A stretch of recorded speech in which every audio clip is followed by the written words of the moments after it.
जय हिंद साथी, जैसा कि आपको पता है कि लोअर पीसीएस के 285 पद पर भर्ती आ चुकी है। इससे पहले ये भर्ती 2019 में आई थी।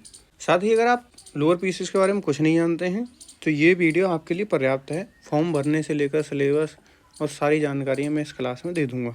तो चलिए शुरू करते हैं। 30/3/2026 को नोटिफिकेशन आया था। 29 मई से फॉर्म भरे जाएंगे और 18 जून तक भरे जाएंगे। उसके बाद आप 25 जून तक करेक्शन कर सकते हो और फीस जैसे किसी की रह गई है, रजिस्ट्रेशन हो गया है तो फीस सबमिट भी कर सकते हो आप यहाँ तक, यानी 7 दिन तक। ठीक है साथी, अभी इससे किसकी नौकरी लगती है या क्या बनेंगे, कौन से पोस्ट पर कौन से अधिकारी बनेंगे, इसके बारे में हम डिस्कस करेंगे। क्योंकि इसमें टोटल 11 पोस्ट हैं, उनकी क्वालिफिकेशन, उनके बारे में एज और वे कौन से पद हैं, इसके बारे में आपको डिटेल में बताऊंगा। थोड़ा पहले हम फॉर्म के बारे में जानकारी ले ले रहे हैं। इसमें कौन फॉर्म भर सकते हैं? साथ ही वे लोग इसमें फॉर्म भर सकते हैं जिन्होंने पैट 2025 वाला दिया है। कौन फॉर्म भर सकते हैं? ऐसे विद्यार्थी जिनका स्कोर 0 नहीं है और नेगेटिव नहीं है, वे सभी इसमें फॉर्म भर सकते हैं। ऑनलाइन फॉर्म भरे जाएंगे। साथ ही UPSSC की वेबसाइट पे एक परीक्षा होगी। साथ ही इसमें एक पेपर होगा, पेपर ओनली एक पेपर होगा, वो भी MCQ बेस्ड होगा। और यूपी गवर्नमेंट में, यूपी में इससे बेहतरीन मौका नहीं है अधिकारी बनने का। एक परीक्षा, वो भी MCQ बेस्ड और सीधे अधिकारी में बताऊंगा कौन कौन से इसमें भी। इसमें साथ ही कुल 11 पोस्ट दे रखी हैं, तो एक एक करके मैं उनके बारे में आपको बताऊंगा, उनकी क्वालिफिकेशन, उनकी एज और आपको क्या क्या उसके लिए चाहिए। सबसे पहले दे रखी है इसमें सहायक कोषागार लेखाकार। ये साथी कौन है? ये अकाउंट मैनेजर है, सरकार का अकाउंट मैनेजर। काम क्या है इसका? जो भी खर्चा होगा ये उसका लेखा जोखा रखेगा, यानी सरकारी काम में सरकार ने जो भी पैसा खर्च किया है किसी भी जिले में, किसी ब्लॉक में, किसी भी तहसील में, तो ये उसकी डिटेल रखेगा, उसकी डिटेल तैयार करेगा। लेखा परीक्षक कौन है? जो पैसा यहाँ पे खर्च हुआ है उस पैसे की ये जांच करेगा कि ये पैसा सही खर्च हुआ है। ये जो बिल लग रहे हैं, मान के चलो जैसे अभी एक नगर पालिका में आया था कि 5-5 लाख रुपए के ई-रिक्शे खरीदे सरकार ने, नगर पालिका ने, तो ये देखेगा कि ये वास्तविकता में वो 5 लाख रुपए ई-रिक्शे थे कि सरकार ने घोटाला करके 1 लाख रुपए के रिक्शे को 5 लाख का खरीद लिया और 4 लाख प्रति रिक्शा खा गए। ये उसकी जांच करता है। इनके लिए 21 साल से, दोनों पोस्ट के लिए देखो 21 से 40 साल है उम्र सारी पोस्ट के लिए, और सबके लिए ग्रेजुएशन कंपलसरी है। सबके लिए ग्रेजुएशन कंपलसरी। अगर मैं किसी में बताना भूल जाऊं तो आप ये मान लेना कि उसमें ग्रेजुएशन चाहिए और 21 से 40 साल चाहिए। जिसमें अलग से होगी मैं उसमें बता दूंगा कि हाँ भाई इसमें ये एज चाहिए और ये ग्रेजुएशन चाहिए। इसमें ऐसी 2 पोस्ट हैं जिसमें एक में एज 18 से 40 है और एक में ग्रेजुएशन तो मांग रहा है, लेकिन उसमें 12th में कंपलसरी है कि आपके पास गणित और विज्ञान होने चाहिए, यानी साइंस साइड से 12th किया हुआ होना चाहिए। चलिए आगे देखते हैं। ये होगा अमीन या नीलामी करता। मंडी में जैसे कि आप अनाज लेके गए, अनाज, तो उसकी बोली कौन लगाएगा? यानी कि जैसे कोई अनाज है तो उसकी बोली कोई लगाएगा ना, तो वो काम करता है ये आदमी। कि मान के चलो कोई गेहूँ ले गई तो 3300 रुपये कुंटल गेहूँ है, तो 3300 की बोली ये लगाएगा, आदमी लगाना शुरू करेगा। ये है अधिशासी अधिकारी। अधिशासी अधिकारी कौन होता है साथी? ये अधिशासी अधिकारी कौन होता है? इसको बोलते हैं EO। नगर पालिका जो होती है, नगर पालिका, उसमें सबसे बड़ा अधिकारी यही है। नगर पालिका में सरकारी तौर पर क्या होगा इसके हाथ में, यानी एक तो नगर पंचायत डिसीजन लेगी, नगर पंचायत जो अध्यक्ष होंगे वो डिसीजन लेंगे, और ये अधिकारी है, यानी कि 2 ही लोग सबसे ऊपर हैं, या तो नगर पंचायत अधिकारी, 2 ही लोग इसमें सबसे ऊपर हैं, तो नगर पालिका अध्यक्ष और अधिशासी अधिकारी EO। इसमें भी वही, सब में 21 से 40 साल एज और सब में ग्रेजुएशन। लिपिक, सह टंकक, रोकड़िया साहब, लेखा परीक्षक, ये कौन है? एक तरह से आप इसको मान लो, इसके बहुत सारे काम हैं। ये हुआ ऑफिस क्लर्क, ठीक है भाई। रोकड़िया साहब कौन है? कैश बाबू जो पैसे का लेन देन करता है।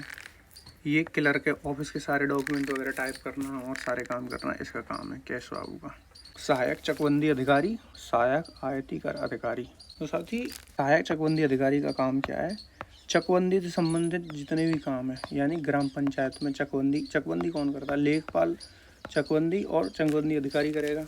चकबंदी क्या होती है? चकबंदी का काम ऐसे, जैसे 5 बीघा आपकी ज़मीन यहाँ पे है गाँव में, 5 बीघा आपकी ज़मीन यहाँ पे है, 3 बीघा ज़मीन यहाँ पे है, तो तो अधिकारी क्या करेगा कि कोशिश करेगा कि या तो ये 8 बीघा मिला के आपको एक 8 बीघा ज़मीन कर दे और ये 2 टुकड़े हटा दे, और ये जो ज़मीन है वो किसी और के में शामिल करके उसकी ज़मीन पूरी कर दे।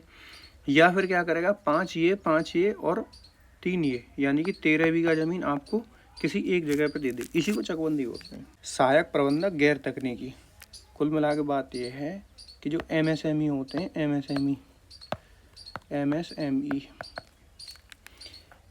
MSME में ये अधिकारी है, जैसे कि आप कोई काम खोलना चाहते हो, कोई रोजगार, आपके दिमाग में कोई आइडिया है कि मैं इसका व्यापार करूंगा, तो आप इस अधिकारी के पास जाएंगे तो ये आपको बताएगा कि सरकार की ये योजना है और इससे आपको इतने रुपए की लोन मिल जाएगी, इतने रुपए की ये सुविधा मिल जाएगी, सब्सिडी मिल जाएगी, या आपको बिना ब्याज के लोन मिल जाएगी, या कोई सामान मिल जाएगा, या सरकार इस प्रोडक्ट को खरीद लेगी।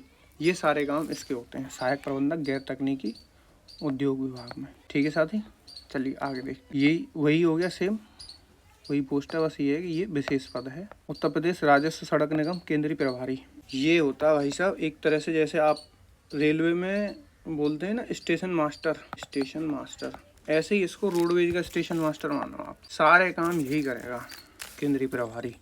और इसकी आयु है साथी 18 से 21 साल, इसी में दे रखी है आयु। ठीक है। परिवार कल्याण प्रतिरक्षण अधिकारी, इसमें क्या है साथी, बादवा की सब में 21 से 40 एज है, सॉरी ये मैंने गलत लिख दिया है, ये 18 से 40 है, 18 से 40 एज है। और ये जिला परिवार कल्याण महानिदेशालय उत्तर प्रदेश, जिला सहायक प्रतिरक्षण अधिकारी। इसमें आपको क्या करना है, इसमें चाहिए भैया 12th में विज्ञान प्लस गणित। ठीक है, और ग्रेजुएशन तो चाहिए क्योंकि अधिकारी लेवल की भर्तियाँ हैं। बादवा की मंडी पर्यवेक्षक का काम है मंडी से संबंधित जानकारी के बारे में निरीक्षण करना, और कोई व्यक्ति, कोई व्यापारी ने किसी किसान के पैसे मार लिए या उनमें कोई विवाद है तो उसको सुलटाना, ये मंडी पर्यवेक्षक का काम है।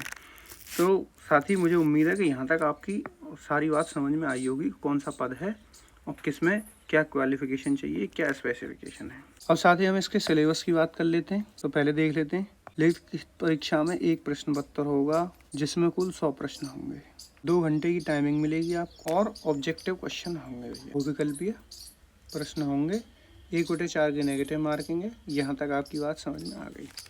अब देखो इसका सिलेबस में इसके में और लेखपाल के में बहुत माइनर सा अंतर है, कुछ अंतर नहीं है, लेकिन इसके लेवल का जरूर फर्क पड़ेगा।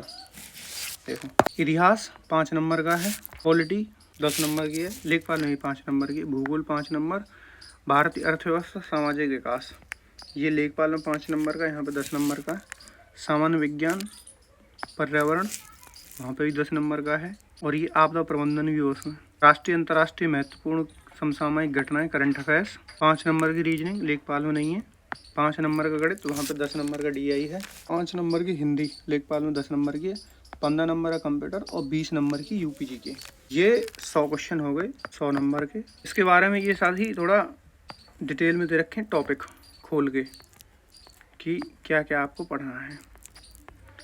ये PDF में डाल दूंगा, आप वहाँ से देख लेना। अगर आपकी समझ में नहीं आता है सिलेबस तो आप मुझे बता देना कि हमारी समझ में नहीं आ रहा है, तो मैं उस पर एक वीडियो बना दूंगा।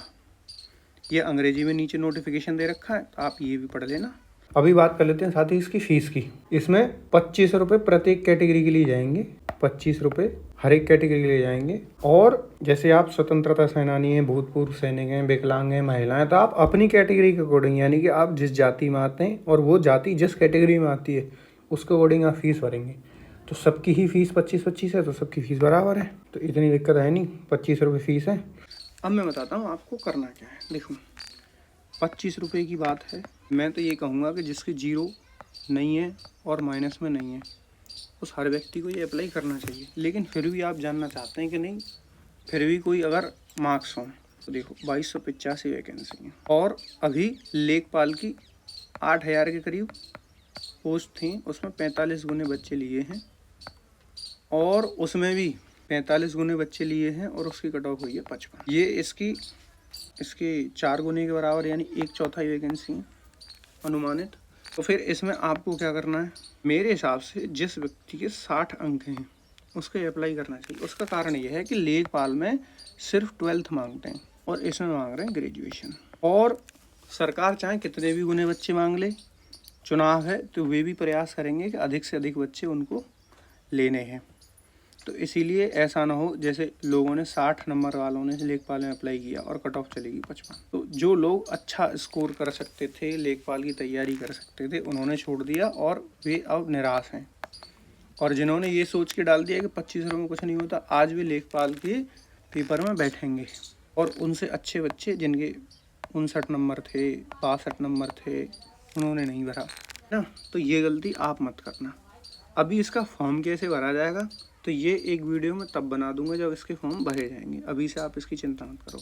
इसके बाद भी यदि आपका कोई डाउट रह गया है तो आप इस वीडियो के कमेंट बॉक्स में लिख देना, वहाँ से मैं आपको उसका रिप्लाई कर दूंगा या उसके ऊपर एक डिटेल वीडियो बना करके पूरे डाउट्स क्लियर कर दूंगा। ये हमारा टेलीग्राम है, मैं इस पर डिटेल नोटिफिकेशन डाल दूंगा, या तो सर्च करके ज्वाइन कर लो या इस QR को स्कैन करके ज्वाइन कर लो। वीडियो अच्छी लगी हो तो लाइक कर देना, चैनल को सब्सक्राइब कर लेना।